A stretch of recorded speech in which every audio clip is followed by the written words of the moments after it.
Hello friend, स्वागत है आपका गुरु विद्या पर। और आज हम पढ़ रहे हैं जनरल नॉलेज क्वेश्चंस की Indian polity and constitution series. तो इसके अंदर हम इंडियन पॉलिटी और कॉन्स्टिट्यूशन से रिलेटेड क्वेश्चंस पढ़ेंगे। तो हम स्टार्ट करते हैं फर्स्ट क्वेश्चन से। विच of the following determines that the Indian constitution is federal? तो इनमें से कौन सा डिटरमाइन करता है कि इंडियन कॉन्स्टिट्यूशन क्या है, फेडरल? तो बस चार ऑप्शन है। A written and rigid constitution, an independent judiciary, vesting of residuary powers with the centre, या फिर D distribution of powers between centre and state. हमारा आंसर क्या है? डी। कि जो सेंटर और स्टेट के अंदर जो पावर डिस्ट्रीब्यूशन है उससे डिटरमाइन होता है कि अपना जो कॉन्स्टिट्यूशन क्या है, फेडरल है। ठीक है, आगे चलते हैं अब हम। The Indian constitution is regarded as, तो इंडियन कॉन्स्टिट्यूशन क्या रिगार्ड कर, कैसे बोलते हैं इंडियन कॉन्स्टिट्यूशन को अपन? A federal, B unitary, C parliamentary, या फिर D federal in form and unitary in spirit. हमारा आंसर क्या है? डी। जैसे अभी हमने देखा, ये क्या है? फेडरल इन फॉर्म लेकिन यूनिटरी इन स्पिरिट। ठीक है, आगे चलते हैं अब हम। Under which article of the constitution are the cultural and educational rights granted? तो कौन से कॉन्स्टिट्यूशन के आर्टिकल में कल्चरल और एजुकेशनल राइट्स मिलते हैं हमको? हमारे चार ऑप्शन है। Article 29 and 31, article 29 and 32, article 29 and 30, या फिर आर्टिकल 30 एंड 31। हमारा आंसर क्या है? सी। आर्टिकल 29 और 30 के अंदर हमको क्या मिलते हैं? कल्चरल और एजुकेशन राइट। ठीक है, आगे चलते हैं अब हम। Which of the following is not specifically mentioned in Article 19 of the Constitution? तो इन चारों में से कौन सा है जो आर्टिकल 19 में स्पेसिफिकली नहीं दिया हुआ है? तो हम देखते हैं चारों को। Freedom of speech and expression, ये दिया हुआ है आर्टिकल 19 में। Freedom of assembly peacefully without arms, ये भी दिया हुआ है। फ्रीडम टू मूव फ्रीली, ये भी दिया हुआ है। हमारा आंसर क्या हुआ है? फ्रीडम ऑफ द प्रेस, ये नहीं दिया हुआ है। ठीक है, तो हमारा आंसर क्या हो गया? डी। तो आर्टिकल 19 में क्या क्या दिया हुआ है कि बोलने चालने का फ्रीडम है, कहीं भी एकजुट होने का फ्रीडम है, और कहीं भी फ्रीली घूमने का भी फ्रीडम है। कौन सा फ्रीडम नहीं है? प्रेस का, यानी कि न्यूज, ये मीडिया का। आगे चलते हैं अब हम। Right to constitutional remedies come from, तो कॉन्स्टिट्यूशनल रेमेडीज का जो राइट है वो कहाँ से आता है? कॉन्स्टिट्यूशनल रेमेडीज मतलब कि हम वो क्या कोर्ट जा सकते हैं किसी प्रॉब्लम के लिए। ठीक है, तो हमारे पास चार ऑप्शन है। Fundamental right, legal right, constitutional right, या फिर नेचुरल राइट। हमारा आंसर क्या है? ए, फंडामेंटल राइट। जो राइट टू कॉन्स्टिट्यूशनल रेमेडी है ये एक फंडामेंटल राइट है हमारा। ठीक है, आगे चलते हैं अब हम। If an Indian citizen is denied a public office because of his religion, which of the following fundamental rights is denied to him? अगर किसी इंडियन सिटीजन यानी किसी आदमी को इंडिया के अगर कोई भी इंडियन पोस्ट के लिए मना कर देते हैं क्योंकि उसके रिलीजन की वजह से, तो कौन से फंडामेंटल राइट यहाँ पे हम मना कर रहे हैं? तो हमारे पास चार ऑप्शन हैं। Right to freedom, right to equality, right to freedom of religion, या फिर राइट अगेंस्ट एक्सप्लॉइटेशन। हमारा आंसर क्या है? B, right to equality. इसका मतलब कि सारे सब समान है, सब लोग समान है, सबको समान अपॉर्चुनिटीज भी मिलेंगी। तो अगर रिलीजन की वजह से कोई किसी पोस्ट के लिए मना करता है तो मना किसके लिए कर रहा है? राइट ऑफ इक्वालिटी के लिए। ठीक है, आगे चलते हैं अब हम। Fundamental freedom under article 19 are suspended during emergency caused by, जो फंडामेंटल फ्रीडम है जो अपने को आर्टिकल अंडर के अंदर राइट मिलते हैं फंडामेंटल फ्रीडम के, फ्रीडम ऑफ स्पीच वगैरह, तो वो इमरजेंसी के टाइम पे कब सस्पेंड कर दिए जाते हैं, मतलब कब हटा दिए जाते हैं? मेरे पास चार ऑप्शन है। वॉर और एक्सटर्नल एग्रेशन, जब अपन वॉर की सिचुएशन में होते हैं। बी है failure of constitutional machinery of a state, जब हमारा कॉन्स्टिट्यूशन ही फेल हो जाए। या सी है इंटरनल आर्म रिबेलियन, या फिर जब क्या कहते हैं देश के अंदर ही आर्म्ड रिबेलियन हो जाए, यानी कि सिविल वॉर हो जाए। और डी है फाइनेंशियल क्राइसिस, या फिर कोई फाइनेंशियल क्राइसिस हो जाए। हमारा आंसर क्या है? ए। जब कोई वॉर की सिचुएशन होती है या एक्सटर्नल एग्रेशन की सिचुएशन होती है, उस केस में जो फंडामेंटल फ्रीडम के राइट्स होते हैं आर्टिकल 19 में, वो हटा दिए जाते हैं। आगे चलते हैं अब हम। The theory of fundamental rights implies, जो फंडामेंटल राइट्स की थ्योरी है वो क्या कहती है? बस चार ऑप्शन है। सोवरेनिटी ऑफ द पीपल, कि वो सोवरेनिटी ऑफ द पीपल बताती है कि हम इस देश के नागरिक हैं। बी है equality of opportunity for all, कि सबके पास बराबर अपॉर्चुनिटी होगी।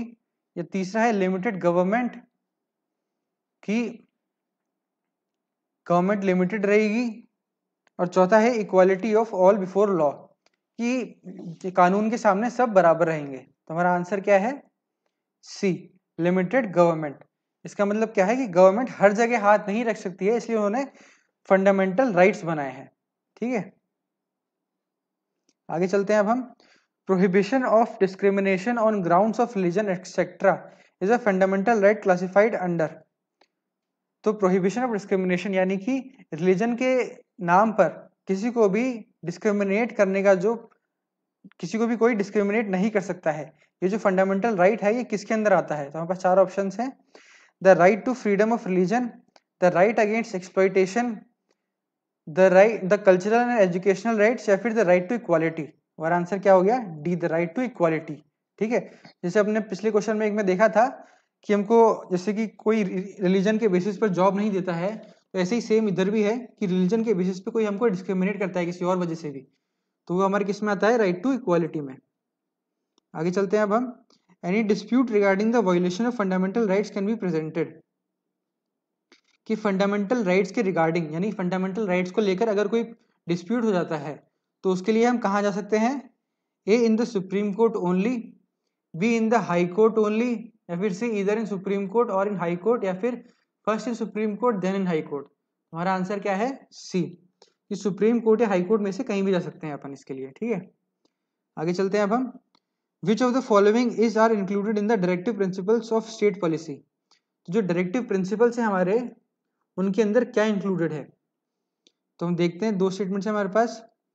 Prohibition of traffic in human beings and force labour. तो प्रोहिबिशन ऑफ ह्यूमन ट्रैफिकिंग यानी कि जो ह्यूमन बींग्स हैं, मतलब जो आदमी लोगों की खरीद बेच, जो लोग होते हैं उनकी खुद की खरीद बेच, और फोर्स लेबर यानी कि जबरदस्ती काम कराना। और दूसरा है prohibition of consumption except for medical purposes of intoxicating drinks and of other drugs which are injurious to health. तो प्रोहिबिशन यानी कि उन पे रोक लगाना, उन चीज़ों पर जो कि मेडिकल पर्पस के अलावा किसी इंटॉक्सिकेशन यानी कि नशे के लिए यूज होती हैं, या फिर अपने शरीर के लोग नुकसान पहुंचा सकती हैं। ठीक है, तो हमारा आंसर क्या, हमारे पास ऑप्शन क्या है कि वन ओनली, खाली पहला सही है, या फिर टू ओनली, या फिर दूसरा खाली सही है, या फिर बोथ वन एंड टू, या फिर नीदर वन एंड टू। तो हमारा आंसर क्या है? बी, टू ओनली, यानी कि किसी भी नशे या ऐसा कोई पदार्थ हो जो अपनी सेहत को नुकसान पहुंचाता हो, उस पर रोक लगाना। ठीक है, खाली दूसरा, ये डायरेक्टिव प्रिंसिपल के अंदर है। आगे चलते हैं अब हम। Indian constitution recognises minorities on the basis of.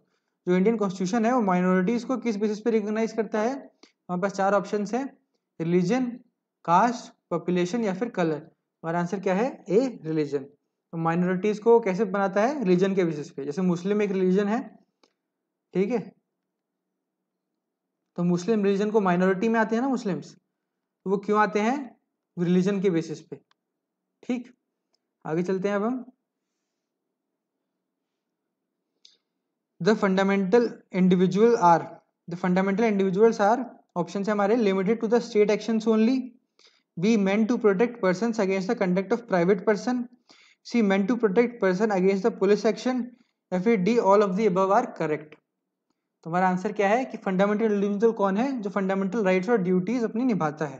ठीक है, तो वो limited to state action only, ये भी सही है कि वो स्टेट के एक्शंस के लिए लिमिटेड है।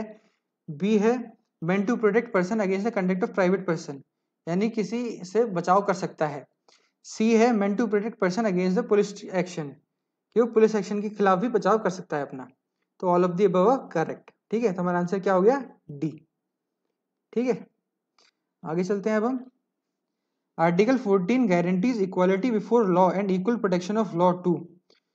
तो आर्टिकल 14 जो है वो इक्वालिटी बिफोर लॉ और इक्वल प्रोटेक्शन टू लॉ देता है। किनको देता है ये? बस चार ऑप्शन है, all people living within the territory of India, all people, all Indian citizens living in India, all persons domiciled in India, या फिर all persons natural as well as artificial. पहला हमारा आंसर क्या हो गया?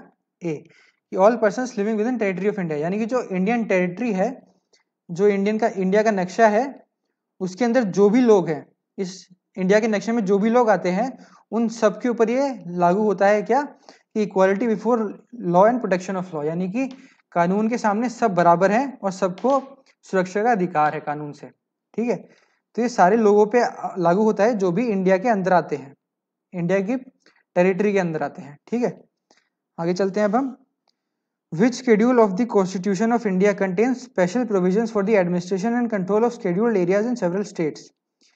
तो कौन सा शेड्यूल है कॉन्स्टिट्यूशन ऑफ इंडिया का जो कि प्रोविजंस यानी कि प्रोविजंस प्रोवाइड करता है किसके लिए? एडमिनिस्ट्रेशन और कंट्रोल के लिए, किसके? शेड्यूल्ड एरियाज के लिए, स्टेट्स में। तो हमारे पास चार ऑप्शंस हैं, थर्ड, फिफ्थ, सेवेंथ या फिर नाइन्थ शेड्यूल। हमारा आंसर क्या है? B, fifth schedule. ठीक है, फिफ्थ शेड्यूल प्रोवाइड करता है ये। आगे चलते हैं अब हम। Untouchability is abolished and its practice is punishable according to. तो जो छुआछूत है वो कब खत्म कर दी गई थी और वो क्या कहते हैं, पनिशेबल कौन से आर्टिकल के अंडर है? तो हमारे पास चार ऑप्शंस हैं, आर्टिकल 15, आर्टिकल 16, आर्टिकल 17 या फिर आर्टिकल 15 सबसेक्शन 4। हमारा आंसर क्या है? सी, आर्टिकल 17 के अंदर में क्या कर दी गई है? जो छुआछूत अनटचेबिलिटी है उसको अबॉलिश कर दिया गया है। तो आगे चलते हैं अब हम। Which one is not correctly matched. तो इनमें से कौन सा है जो सही मैच नहीं किया हुआ, बाकी सब सही मैच किए हुए हैं। ठीक है, तो हम पहले से देखते हैं ए से। Freedom of speech and expression include freedom of press. तो ये सही है। जो फ्रीडम ऑफ स्पीच और एक्सप्रेशन है, जो बोलने का फ्रीडम है, उसमें प्रेस का यानी न्यूज़पेपर वगैरह में भी अपन बोलते हैं, तो उसका फ्रीडम भी इंक्लूड होता है। बी देखते हैं, freedom of conscience includes right to wear and carry kirpans by Sikhs. तो फ्रीडम ऑफ कॉन्साइंस में क्या इंक्लूड है कि जो सिक्स होते हैं वो कृपान लेके जो घूमते हैं वो भी उसमें अलाउड है। और तीसरा है right to personal liberty includes right to carry on any trade और बिजनेस। जो राइट टू पर्सनल लिबर्टी है वो नहीं है, उसका मतलब ये नहीं होता है कि कोई भी आप ट्रेड और बिजनेस कर सको। ठीक है, तो हमारा आंसर क्या हो गया? सी। आगे चलते हैं अब हम। As far as armed forces are concerned, the fundamental rights granted under Article 14 and 19 of the Constitution are। जहां तक मतलब कि हमारी आर्मी कंसर्न है, तब तक जो आर्टिकल 14 में हमको, आर्टिकल 14 और 19 में हमको जो फंडामेंटल राइट्स मिले हैं वो हैं, अब चार ऑप्शन देखते हैं हम। नॉट अवेलेबल एट ऑल, कि हमारे पास बिल्कुल भी नहीं है। बी है available to armed forces but not to other forces, कि वो आर्म्ड फोर्सेस के लिए तो है लेकिन और फोर्सेस के लिए नहीं है। C available only to the description of chief of army staff, कि वो तभी लागू होंगे जब चीफ ऑफ आर्मी स्टाफ कहेगा। या फिर D available only according to law made by parliament, या फिर जो पार्लियामेंट में जो लॉ पास किया गया है उसके हिसाब से ही लागू होंगे। हमारा आंसर क्या है? डी। ठीक है, आगे चलते हैं अब हम। Right to education is a fundamental right emanating from right to. जो राइट टू एजुकेशन है, जो पढ़ाई लिखाई का राइट है, वो कौन से फंडामेंटल राइट से निकलता है? तो हमारे पास चार ऑप्शन हैं। Freedom of speech and expression under article 19A(1)(a), कि वो फ्रीडम ऑफ स्पीच और एक्सप्रेशन से निकलता है। या फिर B culture and education under article 29 and 30। या फिर C life and personal liberty under article 21A। या फिर D equality before law and equal protection of law under article 14। हमारा आंसर क्या है? C, life and personal liberty under article 20A। जो life and personal liberty का जो fundamental right है उसके अंदर हमारा राइट टू एजुकेशन आता है। ठीक है, आगे चलते हैं अब हम इस वीडियो के लास्ट क्वेश्चन पर। The constitution names our country as. जो कॉन्स्टिट्यूशन है वो हमारी कंट्री को क्या नाम से बोलता है? हमारे पास चार ऑप्शन हैं। A Bharat, B India that is Bharat, C Hindustan, या फिर डी आर्यवर्ता। तो हमारा आंसर क्या है? B, India that is Bharat. ठीक है, इस नाम से कॉन्स्टिट्यूशन में हमारी कंट्री को बोला जाता है। तो इसी के साथ हमारे इस वीडियो के 20 क्वेश्चंस कंप्लीट होते हैं। उम्मीद है कि आप लोगों ने कुछ नया सीखा होगा। हम मिलेंगे नेक्स्ट वीडियो में नए क्वेश्चंस के साथ, तब तक के लिए धन्यवाद।